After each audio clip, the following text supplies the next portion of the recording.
Welcome everybody to this very special episode of Real Time. It's a 2019 end of year special and wrap up. My name is Ryan. With me as always is Robbie. Robbie, how are you going? I'm good. How are you, Ryan? Pretty damn good. Now, 2019, what a year it's been for us doing this podcast, movies in general. Wow, what a year. It's been incredible just how much stuff has actually been on this year. And it's crazy though. I was looking back at like all the news and stuff that we've covered, and it's just like you kind of get through these lulls and repetitions and you see trends and patterns. But I mean, it's been a lot of I've managed to personally see a lot of movies. I know you haven't seen as many as you would normally like to, but you've got lots of stuff on. I get it. Yeah. Like, I just made myself a goal that I was going to go see one movie at least on average a week thing. I failed.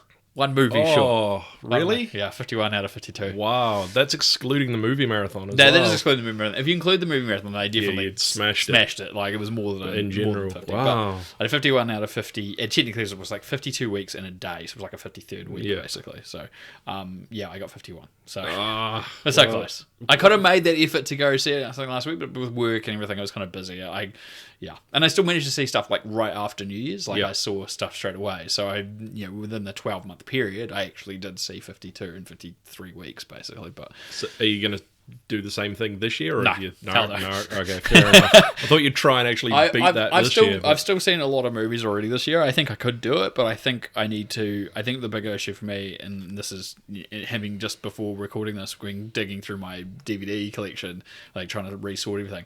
I've got a massive backlog in there. Like maybe this year's the backlog. Yeah, the backlog year, and just we'll talk about those. Yeah, as a retro. I'm not kidding. Like must be about 500 things I haven't seen on that shelf. At least easily, at least. So, and there's probably on top of that there's like TV series and other bits and pieces on there. So I think maybe that's my focus is to look at backlog. I still go see movies this year, and I've got a list we'll talk about later on. But yeah, what about yourself? Like how do you feel about the year been?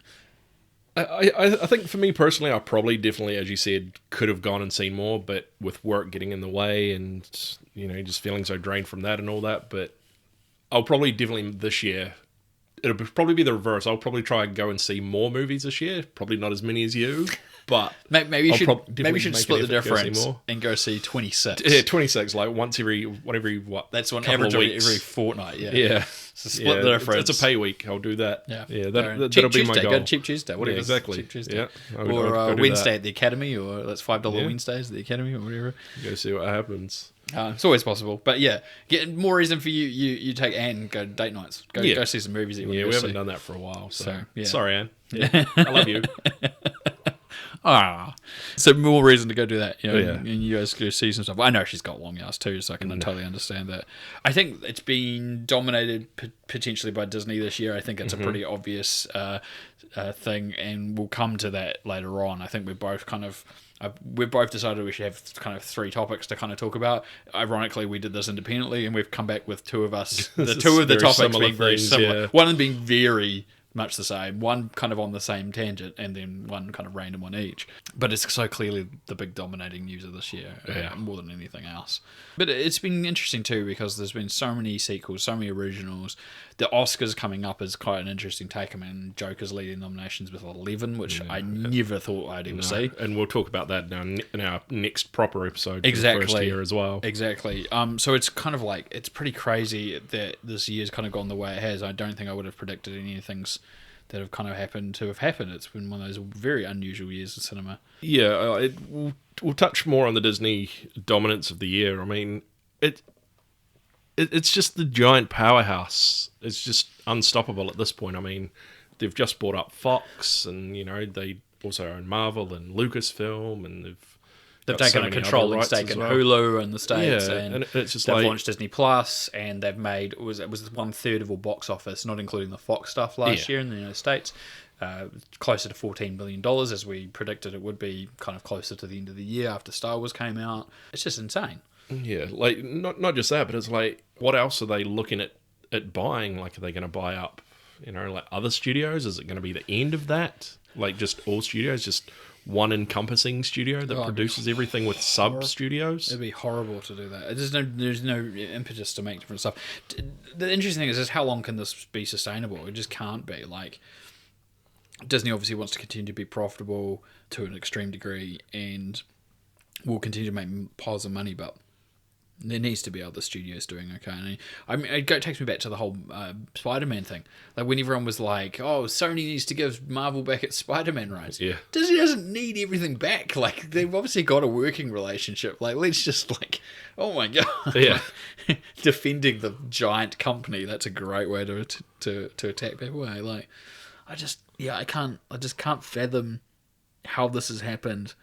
I mean, it's all well and good for us to say, oh, it's great that Marvel's all back under one roof and all this sort of stuff. But realistically, when you're looking at the sort of power that they've got over so much media, like, it's just, logically, it should never have been allowed. No, like on a corporate level. It's like all those memes that went around when I think they just bought Fox, or they were just about to, where, people had got like the picture of Thanos from Infinity War with all the gems in the glove, and like they'd plastered Disney over his face, and then each gem was like a different studio that he'd collected.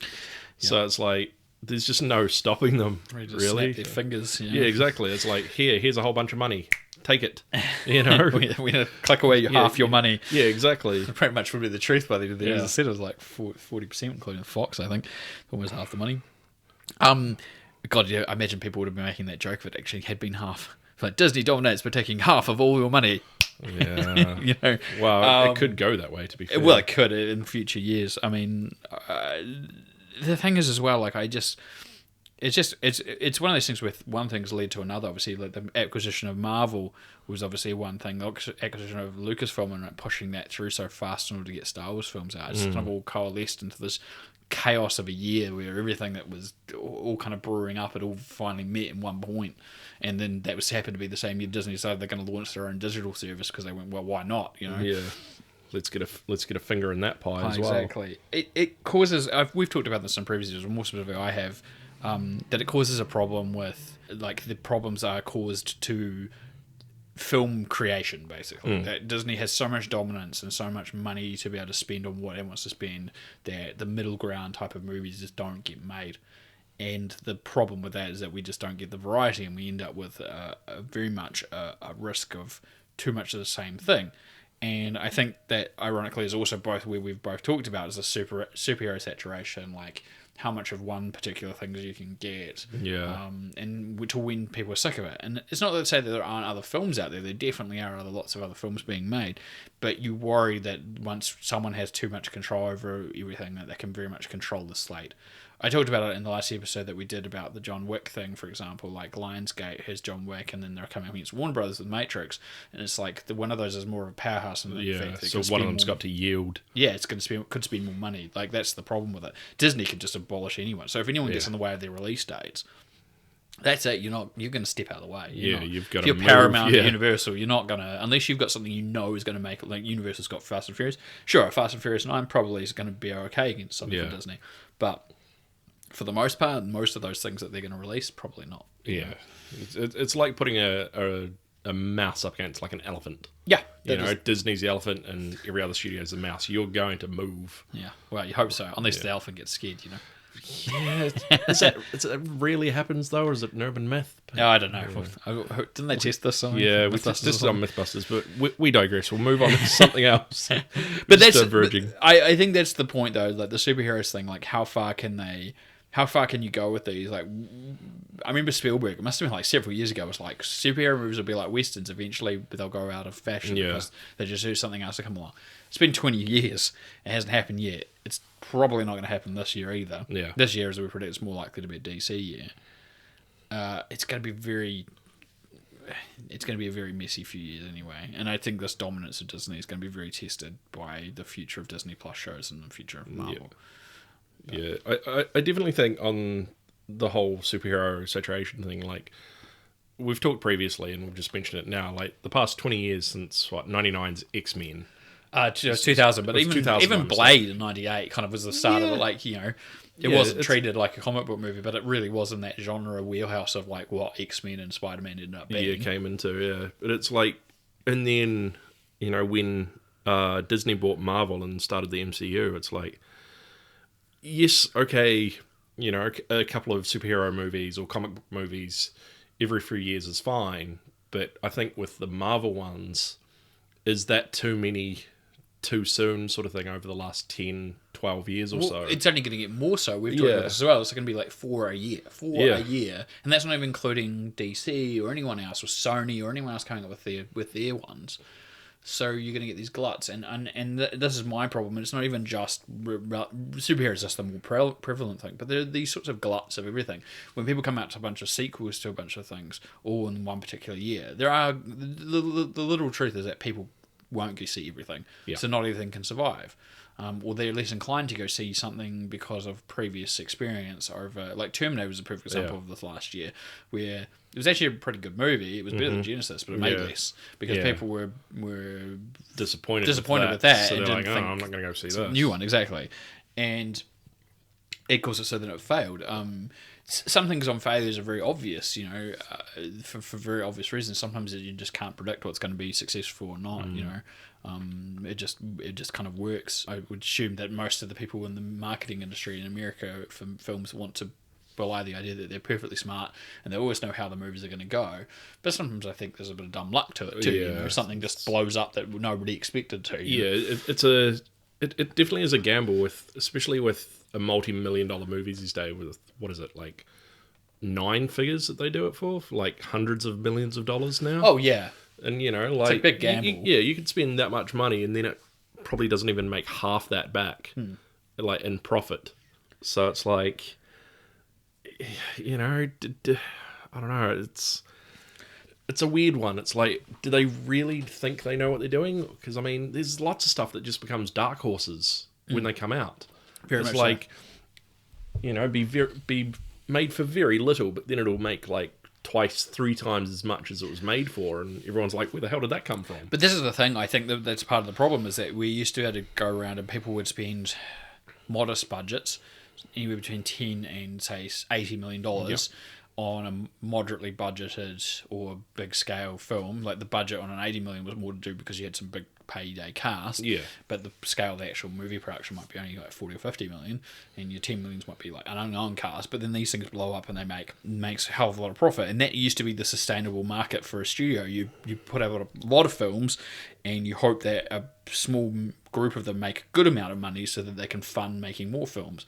And instead we've gone from that to very less, kind of almost less films that are bigger budgets, knowing that they're going to make billions, basically, for lack of a better term, or close to $1 billion, which means they're safe and people will turn up, but then you risk losing kind of something about other films being made, other opportunities. And it requires other film studios to kind of come in and fill those gaps. And there are some out there, certain, especially in genres, but it's definitely not a solution. No. Disney needs to be looking at what, say, for example, they've just bought Fox. They've got Fox Searchlight Pictures, and they're keeping that brand. It's been going for 25 years.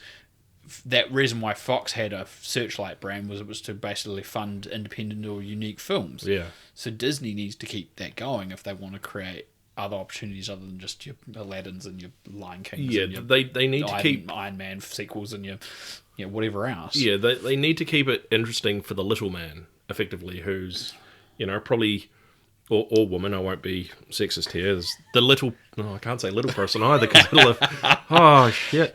I know what you mean. You mean that you need to create a variety of films for different people. For different people, and for, like, directors or producers or whatever that aren't that well known in Hollywood, they need opportunities. Yeah, they need that opportunity to prove themselves as that big name sort of director, or they could be the next big thing. Yeah, exactly. So they need like that sort of smaller budget, but produce something that's going to be a real sleeper of a movie. It's really interesting watching and this is the thing, like historically, if you look at all the people that were involved in the first several years of the Marvel films, maybe Whedon accepted, they all came from a background of just solid filmmakers. Like Favreau was an actor as well as a director, but he had a slew of successful but not and reasonably modestly budgeted films. Yeah, you look at that sort of scale, and it makes sense to give him that opportunity to do something on that scale. Like that makes sense. Whereas I've had those big issues about, like, I never understood how Colin Trevorrow went from making a little indie film, which was okay, to being the filmmaker behind Jurassic World. But, like, it still was a work that still proves the point. He went from an indie film to a blockbuster film. It gave him an opportunity. Someone saw his work and said, "Yeah, he should be given this chance." But we're getting to that point now where it's harder to justify the people that come into them. Either you just completely untested entirely, or you come from somewhere completely random, like, well, not random, but maybe like TV or something. Yeah. Because TV's become more filmic, it leans itself to being able to, in that fast-paced turnaround, leads itself to being able to do film more often. You look at the Russos, for example. Yeah. You're pretty much like chucking them in the deep end in a way, with like going from small indie films to this really big Hollywood film. Like, I reckon another perfect example would be Taika Waititi. You know, he's done so many small New Zealand Film Commission funded movies here, Mixed New of, Zealand and mixed of Film Commission and overseas. You know, and then sort of his first big one would be Ragnarok. Yeah, of course it was. You know, he done five films in total. Yeah, and like a couple of short films. And a couple of shorts, nominated for an Oscar as well. So, I mean, it's not like he didn't have a certain pedigree leading into it. So, you'd hope that this would continue, but I don't know where it'll go. This is the problem. You've got so many big budgeted films, so it ends up being the case, and it's kind of like, we joked about it when Jennifer Aniston talked about how actors and actresses are only going to get these names and they're going to be the same people. This will start happening with filmmakers. Yeah. Because once they've established a name, then they want to keep them in this wheelhouse. I mean, obviously, it's been some changes to do with Doctor Strange 2, which we'll probably talk about on the next actual episode. But for the most part, it makes a very interesting risk. Obviously, there's a lot of investment into putting the right person in with the right vision that matches all the studio's requirements. Will come in on budget. We'll set a big budget, but it's an achievable amount with the idea that it has to make money. And it's like, I don't think this is a sustainable business practice. No. Not in the long run, anyway. No. We sort of need, like... And I think that's the other thing, too. Like, some of the really well-known directors out there as well, like your Spielbergs, your Scorseses, just to name a couple, they're sort of not on their way out, per se, but... How do I put this? They're, in a way, I guess, kind of past their prime, if you get what I mean. They still produce some good I know movies, what you mean. but I know what you mean. You don't mean they're past their prime in the sense that they can't produce something, because obviously Scorsese came out with The Irishman this year and everyone loved it. Yeah. But it's more about the fact that their focus, and this is where I was going to go, this is one of my other things, is this whole thing with Scorsese and cinema, is people's focus is all over the place. And I kind of do agree with him, because he was like, this is not cinema, this is more like a theme park ride. Well, that's kind of true. It's about entertainment and spectacle and, it's pizzazz. It may not be plumbing the most depths of the human emotion, it's not, but that's not the point. I see them existing as two separate things, and I see them both as cinema in the sense of their film productions for the purpose. But I don't want to just see Marvel and Star Wars and all this from Disney all the time. I want Scorsese's drama and variety. Yeah. I want that sort of stuff too. And I think that's where the actual truth of that comes through. The reason why people got so frustrated with Scorsese's statements was that the fact that they felt like they were being personally attacked by him somehow. Which is silly, because it's not. It never was a personal attack. He was just talking about his personal taste in cinema. How can that be a personal attack on anyone else? It's such a weird thing. It's weird because for the most part, I have picked 3 topics. You've picked 3. 2 of them, and my 3 have all kind of coalesced into this one conversation. I now realise that's all right, because they all overlap. They have overlapped. They were the biggest part of last year. Is basically what is sustainable cinema. I think that's the best. But if I was to give an overall picture, what is sustainable cinema? Disney's dominance is not sustainable. Superhero movies are not sustainable. A lack of diversity in the type of films that we see in the main cinemas all the time is not sustainable. These are all non-sustainable things. They're all great, they're all good in their own ways, but they can't be one. There can't be just one dominating factor to it all. There definitely needs to be variety, because I mean, as you just said, like, you can't always, every couple of weeks or whatever, go see a Marvel film, go see a Star Wars film. Like, you definitely need that variety. Like, you need, like, your Will Ferrell sort of comedies, or you need your Scorsese dramas and everything in between. You need, like, your B-grade horror movies. Exactly. You need everything. And as we talked about as well, you need those opportunities for new filmmakers to find their voice, to find an audience, to tell interesting stories, real stories, false, fake stories, whatever it is that just grabs and imagines a new thing that to the audiences out there of an environment or a thing they've never seen before. Otherwise, things become stagnant and oversaturated. My only other question after this, and I'll ask you, but I don't really have an answer either, is do you see any potential...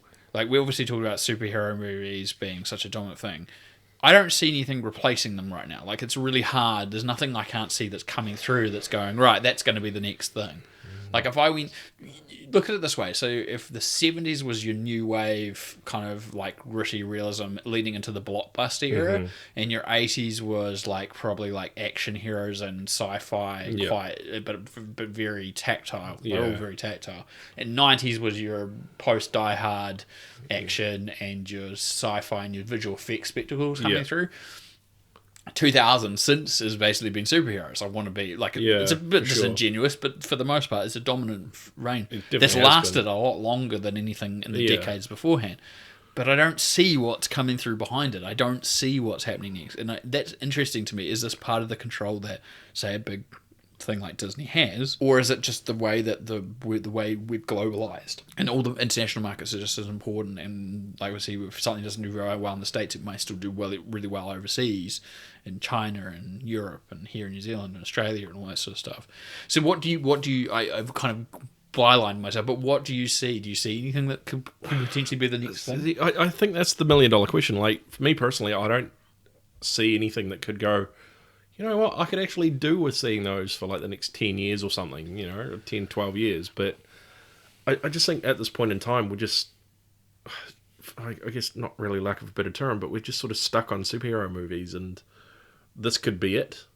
This could be the new norm, is just what we're going to see. It's like reality TV. Yeah. It's just there. It's like, it just showed up like as like this one-off thing of like, hey, here's this new show that we're going to put on and follow these people, and then it's like a whole franchise of things that's lasted so long. It's so weird because I have this vivid memory of going and seeing Batman and Robin at the cinemas in 1997, I think it was when that came out. Yeah, about that.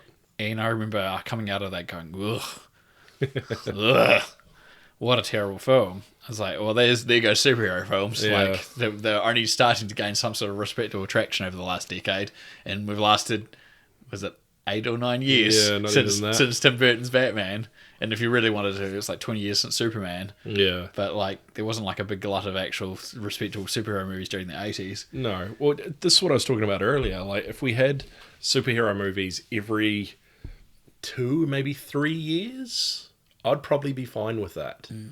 But it's just like, don't get me wrong, like, I'm still going to see them because why not? You know, like, I'm not complaining that we've got too many, because I will go see them, but you know, I'd be just as happy if we had one like every less, 2 to 3 years. Yeah, if we had less. It's funny. I want to know what, I'm stumbling over my words even trying to think about this. I want to know what people are thinking in general out there. Like, I see that people are always like, yeah, cool, Black Widow, yeah, Shazam 2, yeah, Morbius, you know, whatever it is ends up being, the trailers end up being. But, you know, I'm talking to people that are like, oh yeah, I followed the Marvel franchise through to Endgame, and I then did watch Spider-Man or whatever. In some cases, people didn't. But they're like, that's enough for me, I've done my dash. I'm going to be very interested to see what sort of impact that has on the movies coming out, both from DC and Marvel next year, or this year, sorry, and in future years, sorry. And especially on top of it, as I said, the Disney Plus thing. If this is the point at which we go, right, this is one step too far and the profits start dropping, this will be the marker year, I think, for it. I don't think it'll be scary. The wobbles won't come if Black Widow isn't massively profitable like all the others. They'll just chalk that up to the fact that it's a year's late, 2 million years late sequel for a character that died in the previous movie. Spoilers. I think most people should know by now. Doesn't matter. Spoilers. No, I'm kidding. You know, so I think that's one thing. But if we see a continuing trend of this, then maybe we can start going, all right, yep, maybe people are, the general masses are starting to get over it. Yeah. But until then, it's going to be a very interesting ride, I think. Yeah, it's just going to be a tough one. I mean, we just don't know what the next theme could be. I mean, we sort of touched on this before we recorded, of how in like the was it early 2010s with like Twilight and like vampire and werewolf movies sort of came about. We had these young adults. They weren't just that, but it was like Yeah. these young adult takes, and they almost seemed like it was a trend because it was you came off the back of Harry Potter. Yeah. Well, I mean, Harry Potter was still continuing, but Harry Potter being such a success kind of appealed to children and young adults because they grew up through the series. That now they're looking for more fantasy epics for young adults to get their teeth into. No pun intended. And sorry, It's all right. and that failed. It failed miserably. Twilight did okay, yep, great, but every other one that anyone ever adapted kind of did half okay or bombed. And you would have predicted, yeah, maybe that was going to be the next superhero thing or adjacent. The next genre, yeah, but no, didn't happen. Yeah, There's nothing like that coming through. There's nothing like saying, and so what we're seeing instead is safe bets, and I don't mean it as safe bets because they can't, as I said before, they can't all be safe bets when you release something. But that's also why we're getting a dominance of so many sequels, or remakes, or reboots, or legacy sequels, or anything that basically caps off a sense of nostalgia on the intent to hopefully capitalize on that. It doesn't always work, but the idea is to try and get it more often to work because you kind of go on knowing what you're going to expect. And I think that superhero movies kind of rely on that a bit now too, because it's more interesting to see the sort of reactions when you see something that does something different. Like Logan, for example. When Logan did something different, everyone went, ooh, that's interesting. When Joker came out, everyone goes, ooh, that's interesting. That's a different take on a comic book film, right? So those things will probably continue to do interestingly because of people getting settled into this what the norm is. Well, the normal comic book movie is. Then something comes out like Logan or Joker, and it's just not the norm. But we need that. We need that for something that is not superhero. That's going to engage and capture an audience and as a genre. But like, what are we going to do? Bring back the Western, like sci-fi movies? We could. I mean, I think that's part of the other problem, and not in a bad way, not a problem, but like. The superhero movies are a bit of a misnomer in the Marvel climate because every movie is kind of a different genre, right? So I think that's also probably it's both aided to sustaining it, but also kind of mixed up the genres so much that something else gaining some sort of traction, like a Western, for example, is kind of hard when essentially, in some ways, if you want to say it, Guardians of the Galaxy, it's a space Western. You know, there is some actual truth to that. Each of them have these mix-up genres in them, so I don't know. Yeah, it's going to be... I'd be very interested to see if we're sitting down here in 12 months' time and talking again on a new level, be it on a podcast or in person, where this year's gone after we've seen what happens. I'd be very interested to revisit it. We'll move on to my final topic because I was going to say all our ones all kind of blended, but you've got one really positive topic, which I thought was really worth mentioning. Yeah, so my last topic here was Keanu Reeves and his past few years with the John Wick films, and everyone's like, oh wow, Keanu Reeves, who's been like sad Keanu, or gives his money to like homeless people Keanu and all this other stuff.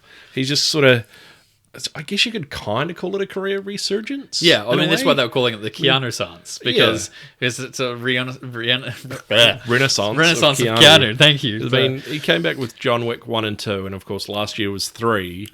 And we've mentioned previously that, and earlier in this episode, that John Wick 4 and Matrix 4 are coming out on the same day, which one of them's going to budge, but we can talk about later. It'll happen eventually. We'll have a reason to talk about it. And also this year he's got Bill and Ted Face the Music. Yeah, that's in August. Coming out this year as well. So he's got... And then there's his appearance as that sage tumbleweed. And that's right, and SpongeBob as well. And all these other things. But I mean, he had other films last year because he also will Always Be My Maybe.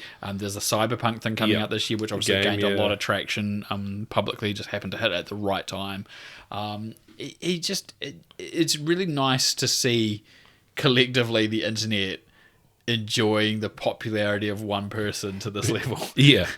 And it's not in a bad way either. It's like, oh, look at what this person in Hollywood did. They did something stupid, and then they make jokes about it. But I think Keanu Reeves is one of those people who he doesn't sort of, I won't say face the public, but you don't really see him like in your magazines or your paparazzi news articles.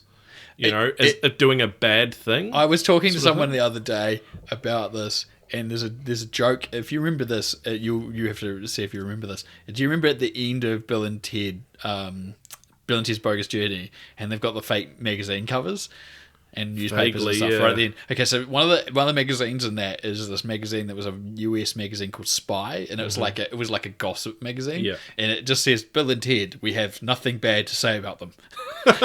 And I was like, you basically just replace that with Keanu Reeves, we have nothing bad to say about him. Yeah. And this would be the actual magazine cover that you would expect if that's exactly what you're talking about. That's pretty accurate, to be honest. It's so weird. On one level, you're always worried. It's like, shit, is something going to come out? Like, all of a sudden, there's going to be some horrific story. But no, everything that continues to come out is always really positive. Yeah, really positive. It's like, like, how well do we actually know?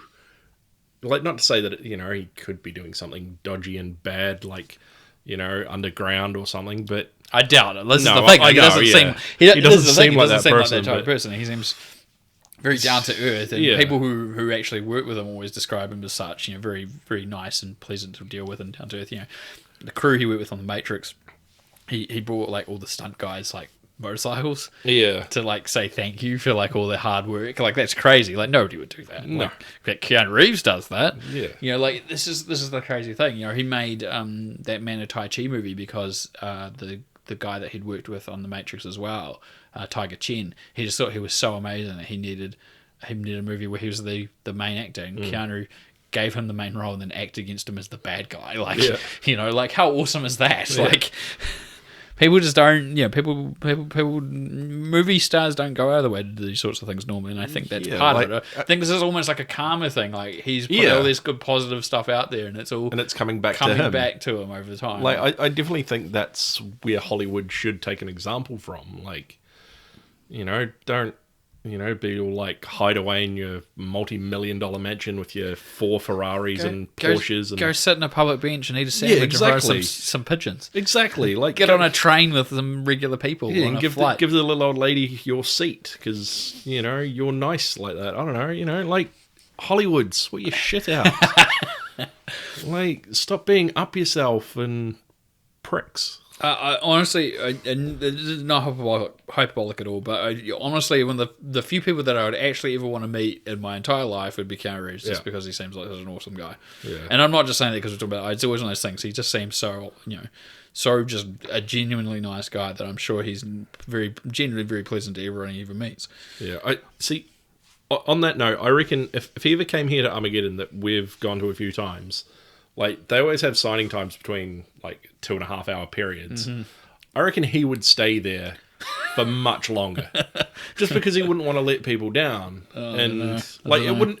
Like, yes, it'd probably be, they'd have to shut it down at a certain time. Yeah. But I reckon he'd probably be there from like, say, 9 till 6 or whatever. Say that's their opening and closing, with like a break here and there so he can eat and then also go to the toilet or whatever. Like a stage thing he has to go to. Yeah, if that. But I reckon if he came over to Armageddon or did any sort of convention like that, he would be there for the whole day. I think you're probably all right.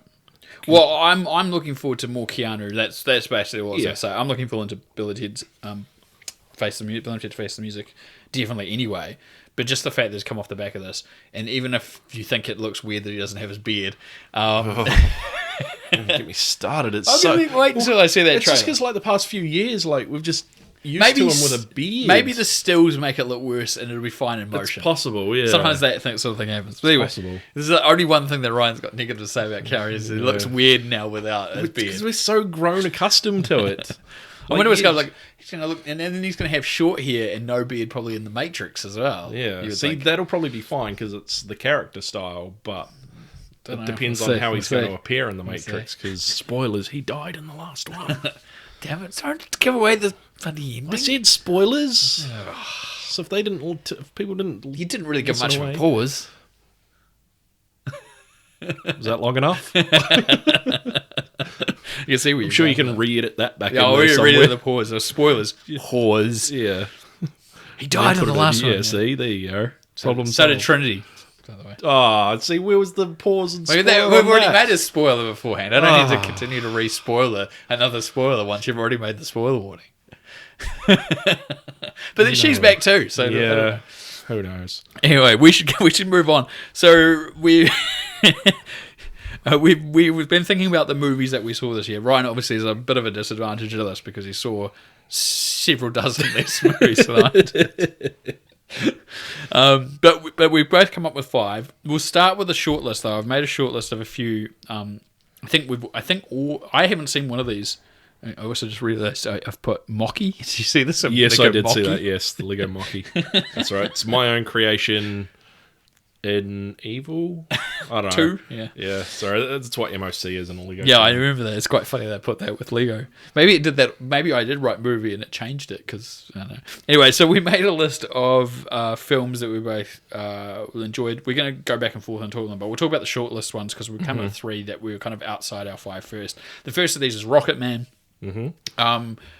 I really did enjoy Rocket Man. I have been so used to all these bloody biopics being all the same, and it was nice to go in and just enjoy a biopic for doing something a little bit different. It's like I didn't have to do that much, and it was just an enjoyable experience. I think Taron was amazing as Elton John, and I think it was just really well crafted and made good use of his music. I think that's a pretty simple, straightforward. Yeah, the fact that Taron Egerton actually sang the songs in the movie as well gave it a more realistic feel, as opposed to just having him lip sync to Elton John songs like they did with Bohemian Rhapsody. Yeah, I definitely agree with that. Though, admittedly, it's kind of a harder bar for, say, Rami Malek to pass to sound like Freddie Mercury. Yeah, because it's such a unique voice. Yeah, not to put down Elton John, but the idea is to inhabit kind of a version of Elton, but not actually be him. Whereas obviously Freddie Mercury is so unique a person that it was very hard to kind of.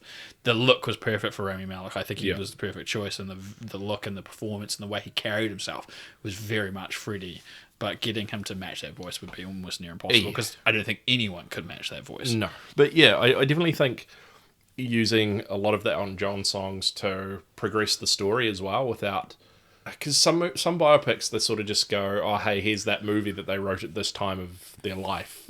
Or whatever, you know. Here's the dark period. Yeah, exactly. Here's the Batman period. Yeah, here's the high on crack and cocaine period of my life, where all my songs are dark weird and weird. Brewing, yeah. Like, because we arrived late. Did we talk about this when we first reviewed it? I don't know. We arrived late to when we go and saw it by 5 minutes or so. Couple minutes, so we missed the first few minutes. It was when he arrived at the rehab thing. Yeah. So I think because he's talking to his father, or trying to impress his father when he's a kid, and I think they're all singing. Is it "Sorry" seems to be the hardest word? I think that's the first song. They're on the street. Yeah. Yeah. So it's like that's like your first kickoff. Like it was probably one of his later songs. I don't know. I haven't researched this, but. The fact that all the songs are there to serve a purpose for the story, not as opposed to chronologically. Chronologically, they came out. It's like, 1987. Here's this track. Here's this song. Yeah. Here's this one. Here's 1997. We're going to do this. Here's the blah, blah, blah. We're going to do that. Yeah, you're right. Like, I definitely think doing that works because, I mean, a lot of other musicals, and I'll probably use Grease as an example, like, the music in that helps to progress the story in a way, and a lot of other stuff too, like not Sweet 16, Sound of Music. Because yes, I know what you mean. I'm 16 going on 17. That's why it's in my head. Yeah, but like Sound of Music, and not that I've seen it for a while, but Chitty Chitty Bang Bang. And Charlie and the Chocolate Factory, and all these. They progress the story. And And the thing is, Elton John's worked on musicals. He's worked with The Who on Tommy, and he's done other performances, and he knows about narrative. So I think he was very much behind the idea of his songs and the way they were presented, telling a story, even if it meant that they were not in the order that they had originally came out in. That doesn't matter. It's about him and his music. It doesn't have to be historically accurate. And I think freeing itself from that kind of gave it that little bit of extra momentum of being able to do some more interesting things and musical numbers that led into each other, like a stage performance, from an event of a dramatic event through to a stage number, basically. Very, very. I think I enjoyed it so much more because of that. So yeah, the only reason it's on the short list on the outside is literally because it was a really tough year for movies, and I honestly definitely recommend it, which is why it's still definitely stood out. Yeah. The next one on the short list was Spider-Man: Far From Home. I really enjoyed this. I actually enjoyed this more than Endgame personally, but it's again such a tough competition.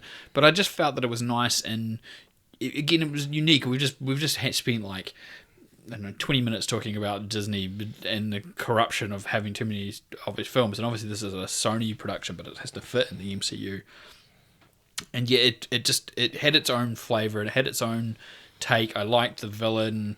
I liked the pacing and the staging. I loved the final act. I thought it was just a really solid superhero movie. The problem is it came after some very big events in the franchise, and I think just with the amount of other movies this year, it kind of was overlooked. And as I said as well, a lot of people saw Endgame and then went, I'm kind of done for now, and so they kind of skipped over. Done with 20 over 10 years or whatever. Yeah, which is a bit of a shame because it was actually a really good movie. It definitely had a lot to live up to. It's like, because a lot did happen at the end of Endgame, and then it's like this leads on. What is it? A couple of months later, or I can't remember whether it's a little bit after. It's a little bit after. It's not too long after. Yeah, I think it's like a few months after Endgame is finished. Well, happened rather. Took place. Yeah. Yeah, and there's just a lot to go on because I mean, Peter Parker is still sort of grieving for spoilers the loss of Tony, and he's sort of dealing with all his friends coming back after the snapping, and just there's that imbalance of things.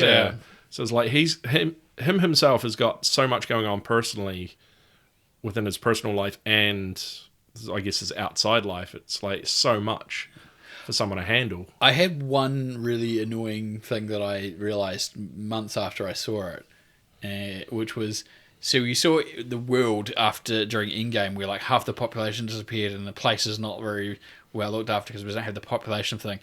Why was Europe so tidy and clean? Yeah. Why was London looked like normal? It was like I started thinking about this. I was like, this doesn't make sense. When we saw Endgame, it's not going to clean itself up in 6 months. Like, now they've got double the population. All of a sudden, that's going to cause problems. And after 5 years, and I was like, all right, I'm just going to ignore this.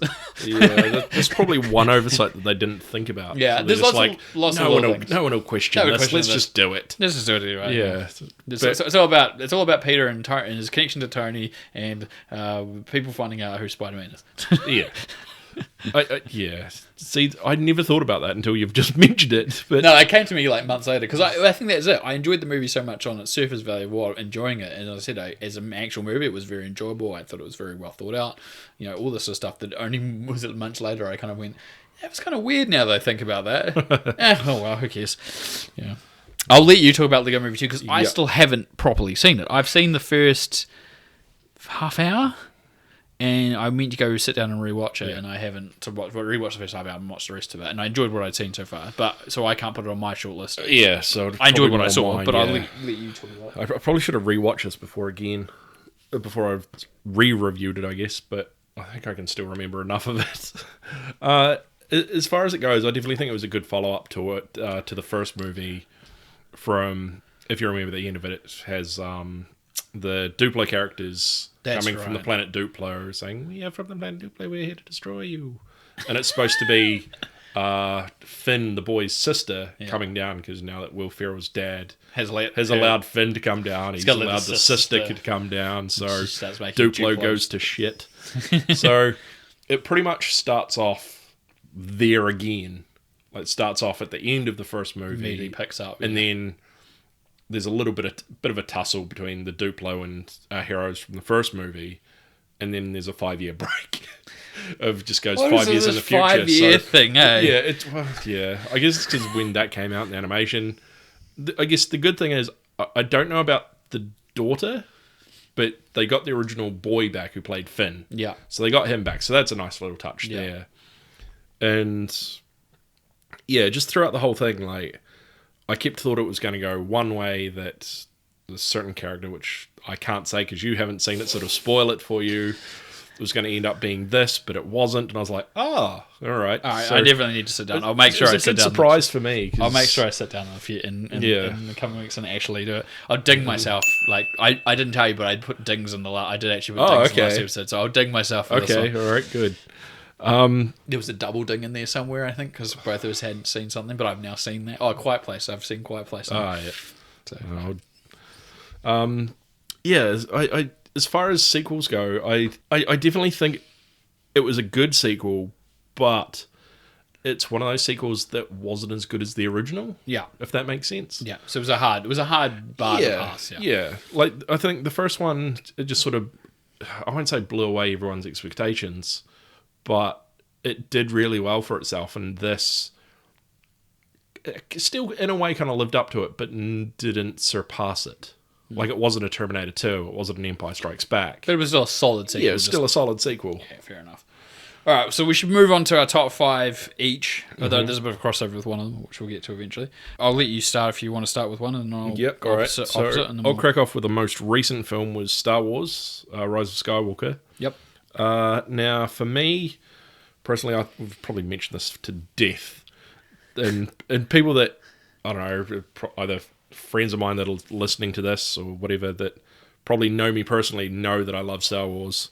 For me, going into this, I think I mentioned this in the last episode, but we talked about it after the record, is that I'd gone into it reading what was a first draft, and it said, like, in bold, this is a first draft, none of this will be in the final film. And then going to watch the final film, I'm like, no, I know what's going to happen. And it just ruined it for me. Let's backtrack this a little bit. You hadn't intentionally read this first draft thing. I think it was you, as you said, when I was talking about this to do with Wonder Woman. You start reading a poster someone's made, and then you get about a quarter of the way through it, and then they talk about this, and you're like, oh, whatever. And it starts sounds getting like in a bunch detail. of stuff. It's just getting detailed, and you're like, I don't like this. I'm not going to read anymore. But you've read too much. Yeah. And yeah. I think when I got through it, I was about 3/4 of the way through, so a good chunk, and I was like, gosh. Oh. Yeah, it wasn't that big. It was only like a paragraph and a half. Yeah, but it was enough. But it was enough. I was like, oh my god. People have to know what's happening. Yeah, and of course it matched up, and of course it was. But it didn't impact you on enjoying the film overall. You still enjoyed it. No, I still enjoyed the film. Like, I went into it sort of knowing but not knowing this, if that makes sense. Knowing enough, but yeah, but I'd sort of taken the thought of, okay, what I've read isn't going to happen. But I still enjoyed it overall. Like, as far as wrapping up how could you say it? Was the saga, the trilogy itself? Yeah, I was trying to just wrap up that trilogy as per se. You'd say, okay, we'll go the first Resistance trilogy. We'll call it that. Yeah. Or the sequel trilogy would make more sense. Yeah, because you got those. prequel trilogy, original, and then so it's a sequel trilogy. We'll call it that. Yeah. So to wrap that up was probably, it could have been done slightly better for some of the character arcs, and there was still a lot more questions that needed answering that they weren't, and I think they just sort of I won't say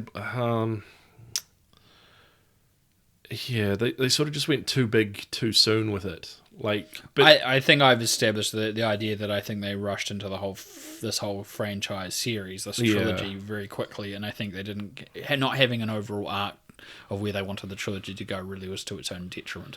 Yeah, I think that's really the biggest yeah, issue. that's probably definitely a good way to spell it out. But overall, like, as the end of the trilogy and a saga, it kind of worked out pretty nicely, in my opinion, of how it wrapped, I guess, everything up. Like, after Return of the Jedi, everyone's like, yeah, that was probably a good way to end that trilogy. And then when the prequels come out, they're like, okay, that ends that whole saga. Well, because they had to meet in the middle to get back to where you... And I guess now that, this will wrap this up, and I think if Disney want to create more Star Wars content, I definitely think the TV series on Disney Plus is probably the way to go, following Mandalorian and Obi-Wan coming out. It sounds like they want to go down a path of maybe a Old Republic kind of thing as well for a film, which I can see why you do that, but I don't know. I wasn't as enthused as you were about Star Wars. I still enjoyed it, but the more I had time to think about it, I didn't enjoy it as much. I kept thinking, and the main thing I mentioned in the last episode was that Abrams made a sequel to his own film and not so much the one that came beforehand. Yeah. And a lot of what was kind of left open on that was kind of ignored, so which would have been very interesting to take up. But, it was fun and entertaining for what it was. I just didn't enjoy it as much as you did, which is the simple truth.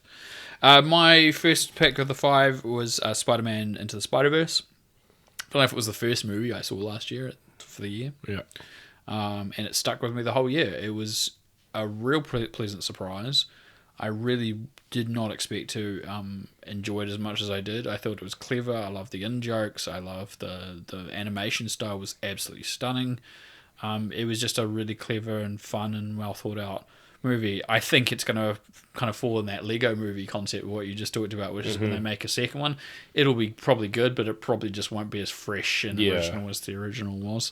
I think it's hard to kind of capture that twice, but you never know. They might somehow do something completely different. Capture it and then exceed the expectations of it. I'm surprised how many people haven't seen it. It's done really well, but I keep saying to people, they're like, "Oh, was some of the movies you really enjoyed last year?" And I said, "Oh, Spider-Verse." And they're like, "Oh, the animated one." I was like, "Yeah, it was really good." And they're like, "Really? Like really?" So it's surprising, but I tell people, like, honestly, it's worth seeing. And I think once they see it, they go, "Oh, wow, this is actually really good." Like, I didn't think this was going to be good at all. And I said, well, that's how I saw it too. I went along to see it, but I didn't know if it was going to be any good. I'd seen the trailers and they hadn't really appealed to me, but once I actually saw it, I kind of got over that. So that was, my first choice of last year. It kind of stuck with me the whole year. What was your next one? I'll probably move on to one slightly down my list, so then we could both talk about it at the same time. So another one on my list was Apollo 11, the documentary about the moon landing. Completely snubbed off the Oscars list. What?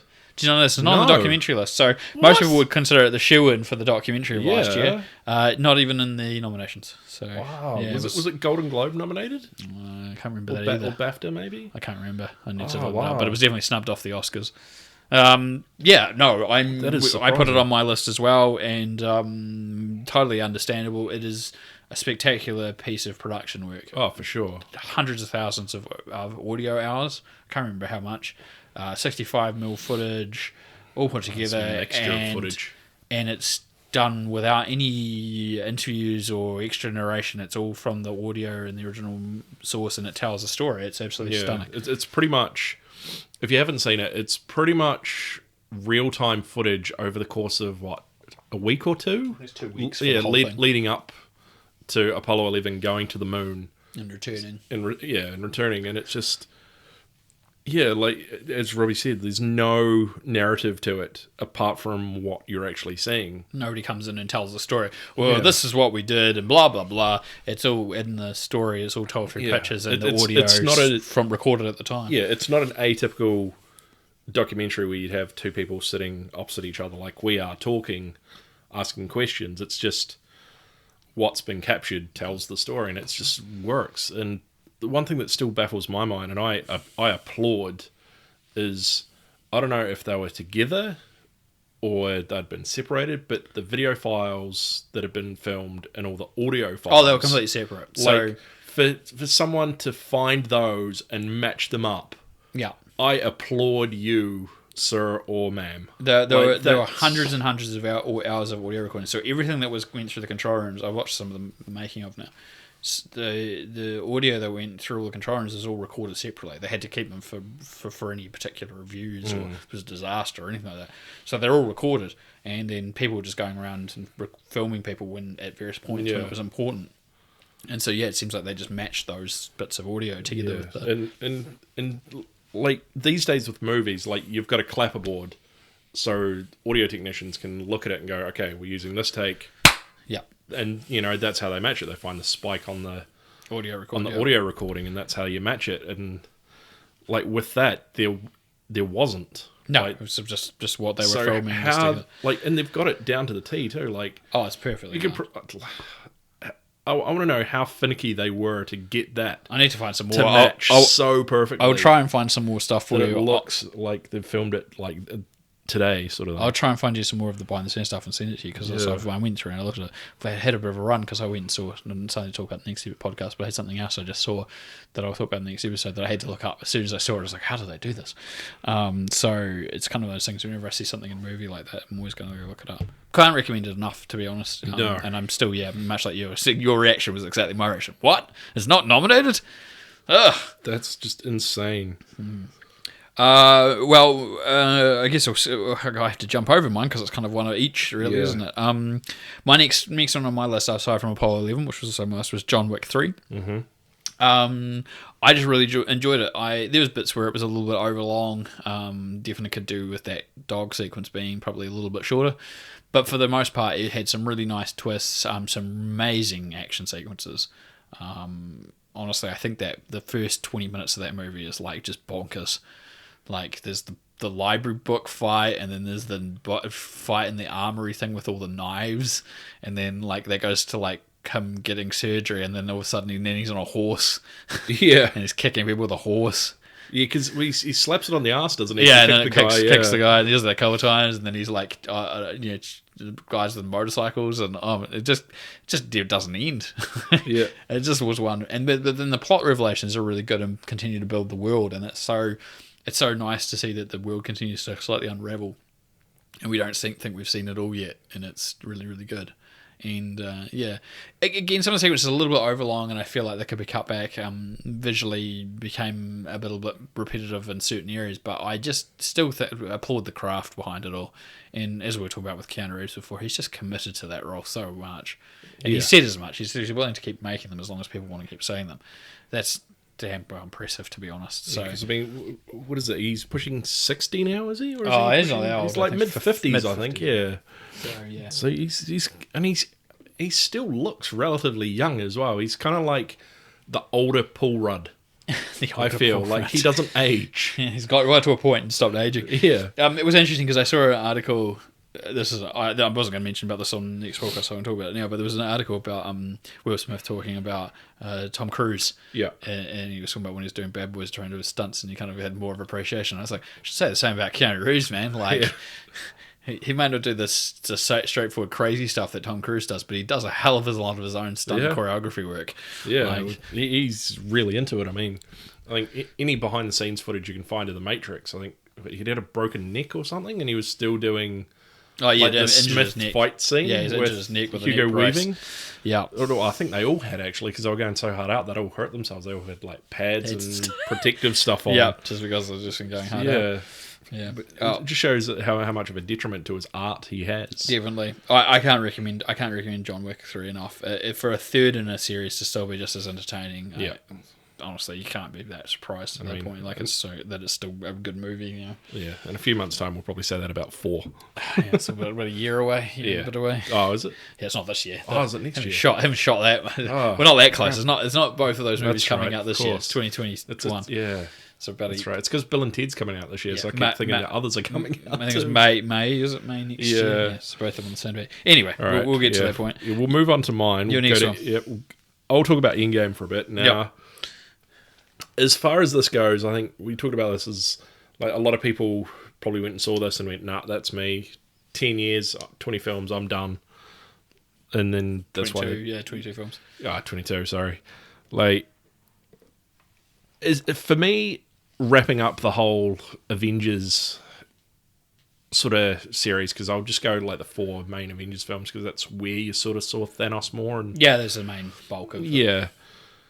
Maybe 5 if you include the Civil War movie, because it kind of was Avengers. Yeah, it's like 2. Avengers 2.5. Yeah, all right. So as far as wrapping that whole story up, I definitely think was a good way to do it, especially with Tony's arc as well, of how he effectively started the whole franchise, and then I won't say he ended the franchise, but he ended that his particular arc ended, of series, which, it wasn't like... how do I say this? It wasn't a sort of distasteful death where they just killed him off unnecessarily. There was a purpose as to why he needed to die, or how he died. Yeah, there was an actual gravitas to the whole thing. Yeah, and it was definitely an emotional part to it as well. I mean, I think I mentioned this last time, but I shed a tear. Since you're the current trend, that's fine. You just say this. That's all right. But yeah, I as far as it went, like I just really enjoyed it as the final sort of step of that set of Avengers. And it'll be interesting to see what the future holds for future Avenger films, if there will be Avenger films. I think there will be. It'll be like a new face of the Avengers or another group saga thing. But Kevin's already said that they're definitely working towards another group ensemble kind of thing. So it makes sense. Fair enough. It's definitely a good reason to enjoy Endgame. My next one is The Art of Self-Defense, which was played at the film festival and had a limited release afterwards. Mm-hmm.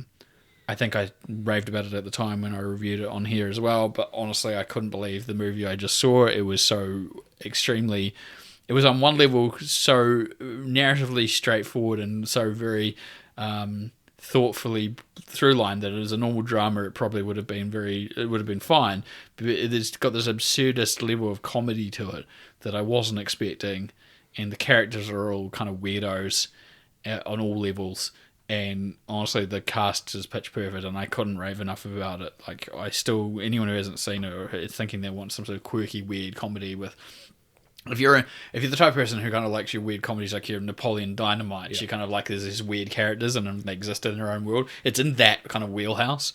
But to compare those two things is like a completely disservice to both of those films, really. But I honestly can't say enough good about it. Without actually even ruining stuff about it. Eisenberg's perfect. I think I talked about the opening scene where he's like being belittled by French people, but they don't know he actually has been learning to speak French and is quite fluent at it. Yeah. So he sits through this quite uncomfortable thing of them basically mocking the crap out of him. Yeah. While later on you're realizing he's fully understood everything they've said. And it's just that's like that's an idea of how the rest of the movie goes, and that should give you a semblance of idea of how like it's that awkward, weird comedy but with really off-putting characters, but somehow managed to be charming because they're so off-putting. Yeah. Lack of a better term, I do recommend it for sure. Yeah. All right, we'll move on to my next one, which was Joker. Now, when I went and saw this, I went and saw it with Anne, and we both enjoyed it, but we both sort of came out of it like, wow, it was a really good movie, but at the time, I hadn't really thought about what had happened in it until I think we'd sat down to review it in that episode at that time, and you'd mentioned to me about all the things in it, like there was all the clocks were at the same time, how the therapist at the end wasn't the same as the therapist at the start, but looked very similar, and how he'd bashed his head on the wall earlier in the movie. Which looked like the room that he was in at the end. Yeah, and it's since then, like, I've thought about it more. I'm like, I really enjoyed that movie more than I thought I did. Like, I enjoyed it anyway, but thinking about that afterwards, I enjoyed it more. Just because I kind of like those movies where it has, I won't say so many layers as such, but there's stuff in there that's enough, I guess, once you've been told that it's sort of there, it's not so subtle, that makes you think about it more and you appreciate the film more. Yeah. And I really enjoy that. And that you can take it on multiple levels. Yeah. And none of them are wrong. They're all just it's ideas. Your own interpretation as well, yeah. It's interesting. I think the only reason I left it out of my list is because while I definitely enjoyed it, I can definitely see why people didn't enjoy it. And also, just for the same reason that you up to interpretation, some of it is so thinly veiled that it becomes slightly problematic to its entire existence. And I'm not always comfortable with that as a film. Like I've just sat through a character experience and I thought as a story it was really interesting, but then to realize that maybe the entire thing is a fabrication is. It's not to say that the film doesn't have purpose or merit, but it feels like it's a little bit more hollow than perhaps it was. Which isn't probably true, because to be quite honest, obviously the intent is that something is true about that story. We're not privy to how much is real and how much isn't, but obviously that's going to be very interesting if especially they did make a sequel to it. It'll be able to take off at any level. And then, but by making a sequel, you take away a bit of the mystique of the original too, because you have to give some sort of definite answer to where you're picking up from. Yeah. So again, another reason why you probably wouldn't want to do a sequel, to be honest. I think it's been very interesting, and this is to go back on the Oscars, but like 11 nominations. That's the top nominated film for this year. Yeah. I don't know if that's fully deserved. Yeah. I think it's great that there's a comic book movie to this level that's getting so many nominations. But 11, like, being the front runner against some of the competitions in there, like, I'm like, including Scorsese himself, who obviously the movie is highly indebted to. Yeah. I don't know. It's very interesting. I'm very interested to see what these outcomes. But hey, when did I care what the Oscars actually meant? I just think it's always interesting to see what the nominations are like. But yeah, I'm glad you enjoyed it. I'm glad that you came out of it not only just enjoying it on its face value when you first saw it, but they coming and having that conversation afterwards kind of gave you a better appreciation for other stuff going on, because I enjoyed that fact still myself. I did enjoy being able to sit down afterwards and actually have some time to digest it. But yeah, I can just see also why people wouldn't like it too. I'll go to my last one, and then you'll get your last one. My last one on my top 5 was Knives Out. And Ryan Johnson did an absolutely stunning job. I can't speak enough about this film, but in doing so, it's always really hard to not give away spoilers. I was talking to someone else the other day, and something I didn't even touch on so much when we first talked about it is just the fact that I enjoy the fact that even as a broad drama, it still had comedic elements. The cast is still game to kind of play with the characters. There's visual sight gags. This is not something that comedies do much of these days, especially American ones. We're so used to set up punchline. Here's the funny bit. Here's someone doing something wacky, but nobody really does the visual gags so much anymore. There's some great visual gags in this. Even the Simpsons don't do them that often these days. It's really unexpected, and so I think that was a refreshing thing. And I said in the review at the time when the episode was that the mystique of actually what has actually happened kind of gets revealed far enough in, but it becomes less about the actual direct mystery, that it's still part of it, than all the machinations and everything that's going on around that exact event, and all the interplay between all the characters and what's been happening and the histories and all that sort of stuff, and it becomes this twisty to anything that you don't expect. And it's kind of like you were saying, or go with other movies, it kind of goes in one direction, you kind of expect it to go there. Oh wait, hang on, it's gone over that way. Oh wait, no, that's a misdirect. I'm going this way. So many misdirects, yeah. And I just think it's a really entertaining film, and it's not surprising that it just got really rave reviews, and it's the reason why I put it in my list for this year. Okay.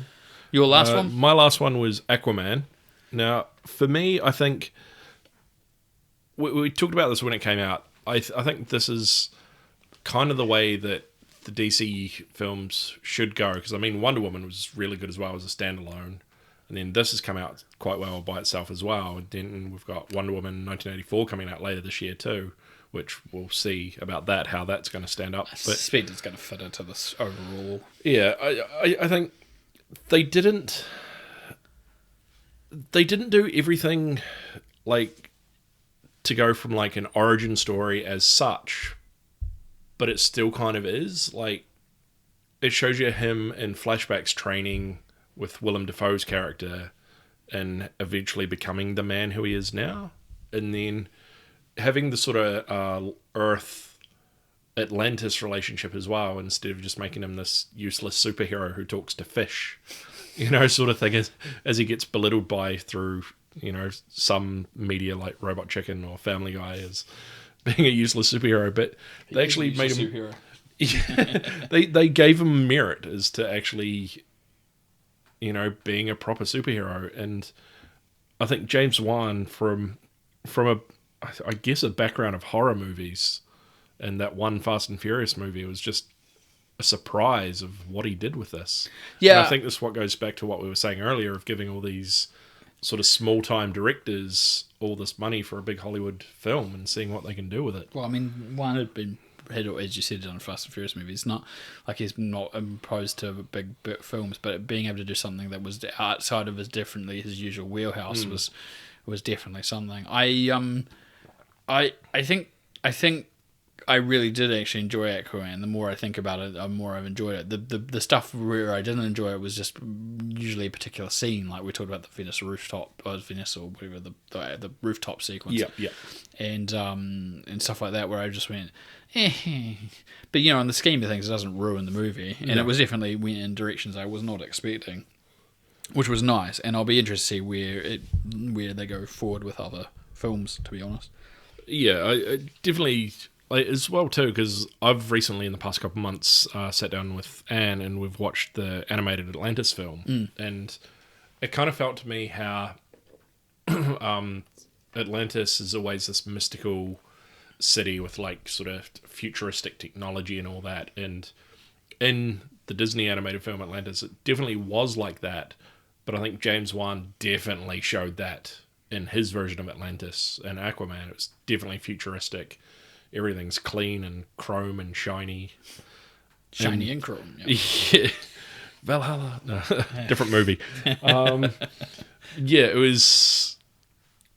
And the way they sort of hit it as well was just very well done. And I just can't speak any more about Aquaman. I did enjoy it. All right, so does that mean you'll go forward and see continuing DC films if there's more of these solo, like your Wonder Woman? If there are more solo films...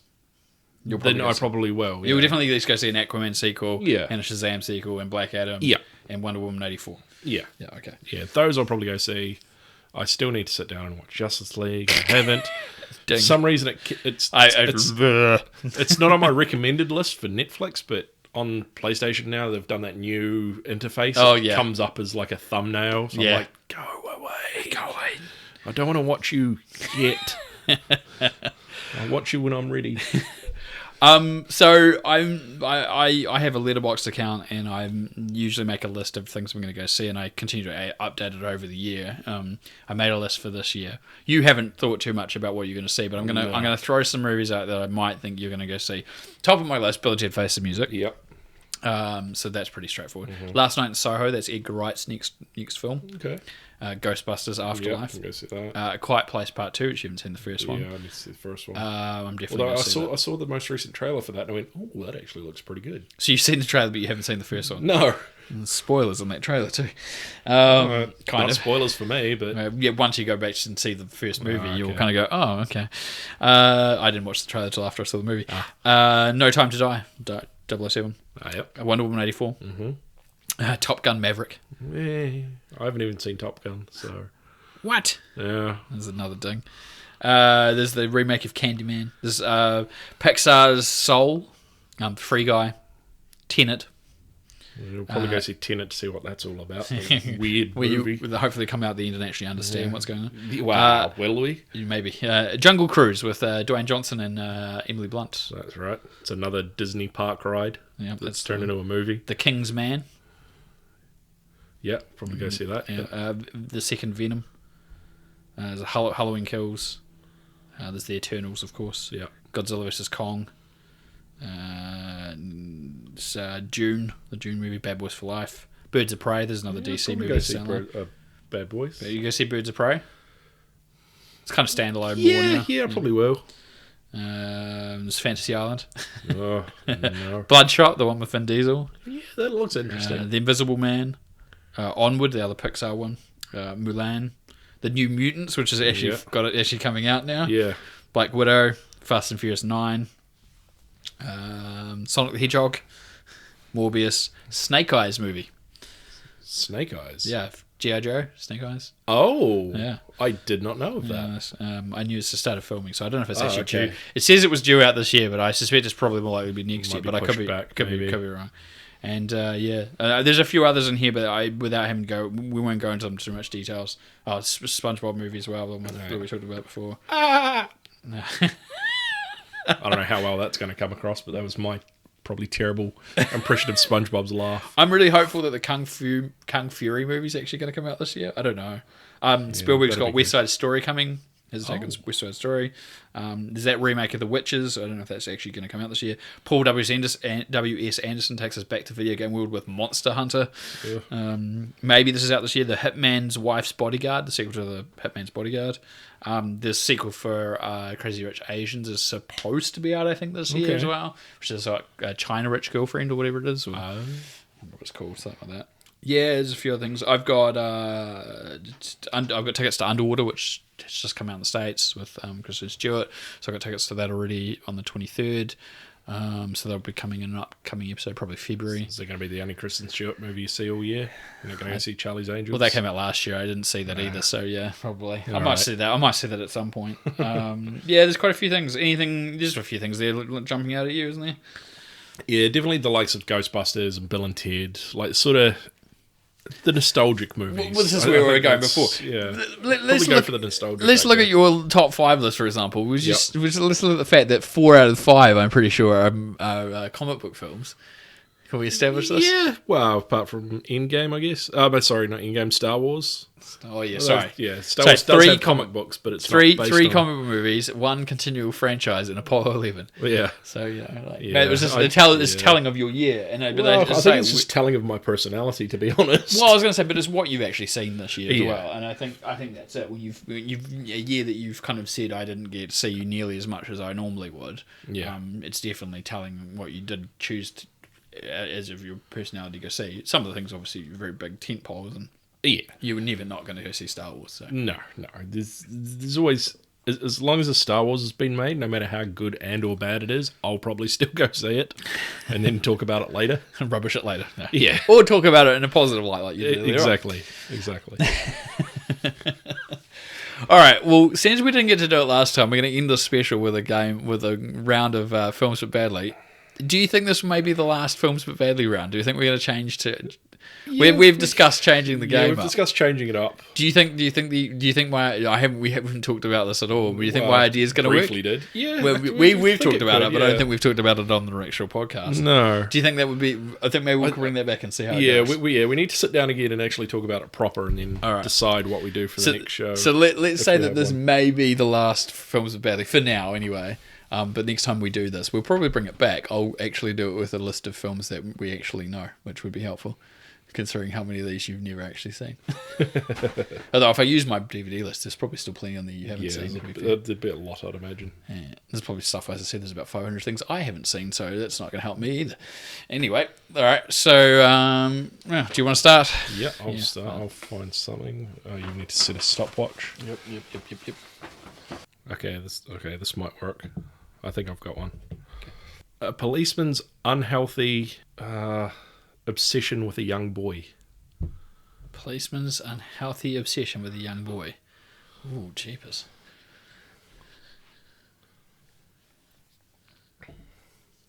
Policeman's unhealthy obsession with a young boy. Unhealthy. I think I might be playing the unhealthy part. It's possible. 10 seconds. 10 seconds. Young boy.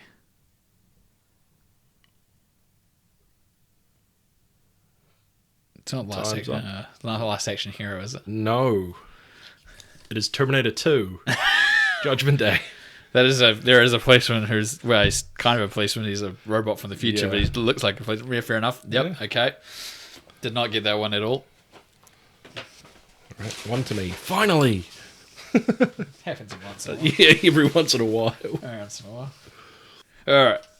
I'm thinking you've seen this one. I think. Alright. The secret to this movie is that there was two of them all along. Secret of the movie that there was two of them all along. Yeah. Start your timer. Yeah. I kind of want to say the Phantom Menace. No. Because that's what Yoda says at the very end. There was two of them all along. Before I said that too. It's not Fight Club. People are going to hate me because this actually spoils the movie too. Two of them all along. Nothing's jumped out. Sorry, 2 seconds. One. No. This is a spoiler for this movie, by the way. So if you haven't seen this, you're going to hate me. It's The Prestige. Oh, of course. There's two of them all along. Wow, that was good. Wow, that was actually really good. I never would have got it that way. Ooh, okay, I think this will work. Two babysitters take a little girl to different locations.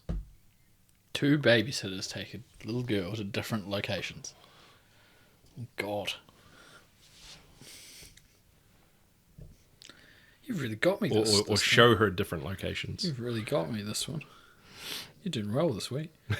That's maybe what I needed all the time.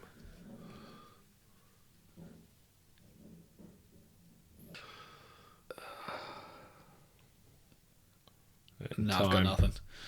It was Monsters, Inc. Oh. Yeah, okay. Yep, I'll give you that one. That was a good one. I would not have guessed that one at all. Let's try and find another one for Ryan. Ooh, straight away. Straight away. That was good. This is a good one. This is one I actually know you've seen. It's the first time this has happened in ages. I pulled the first one out and I'm actually like, ooh, I know Ryan's seen this one. Now I've got to think of what I'm actually going to say, but at least he's seen it. If I haven't seen it, it's new to me.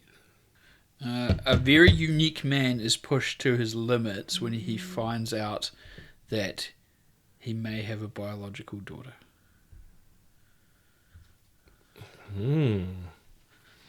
May have a biological daughter. He's pushed to his limits. I kind of want to say Logan. Oh, yes. Well done.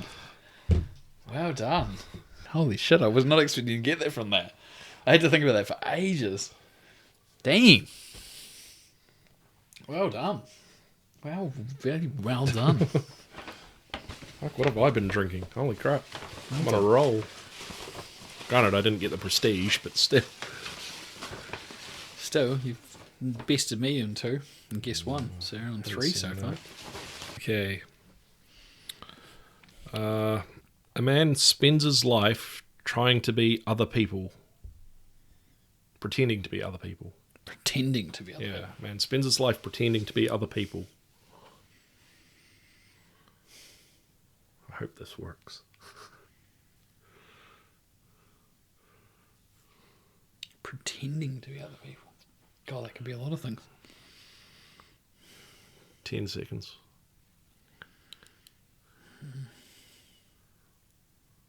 My brain's just 3, really not 2, taking over today. 1 time. Hopefully it was a good enough description. It's the best I could come up with. Just catch me if you can. Oh, that is true. That is probably not a bad actual description. It's an actual description. Yeah. He does pretend to be other people. Yeah.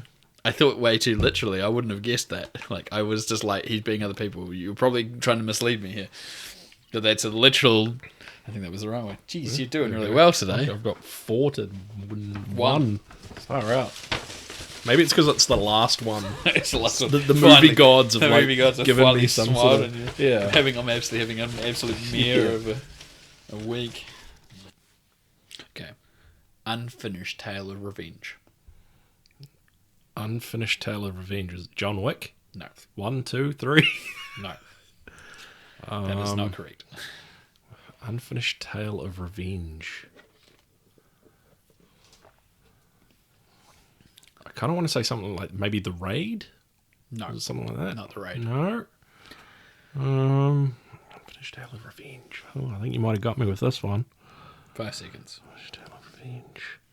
3, 2, 1. No. What do we got? The answer is Kill Bill Volume 1. Because it's unfinished. Of course. I wasn't even thinking of that. I was kind of thinking franchise in a way when I go John Wick and The Raid. I was just laughing at the Honest Trailer thing.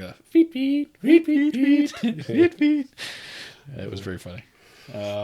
Yeah, so all right, so 4 to 2. 4 to 2, far out. Well done. Congratulations. Won finally.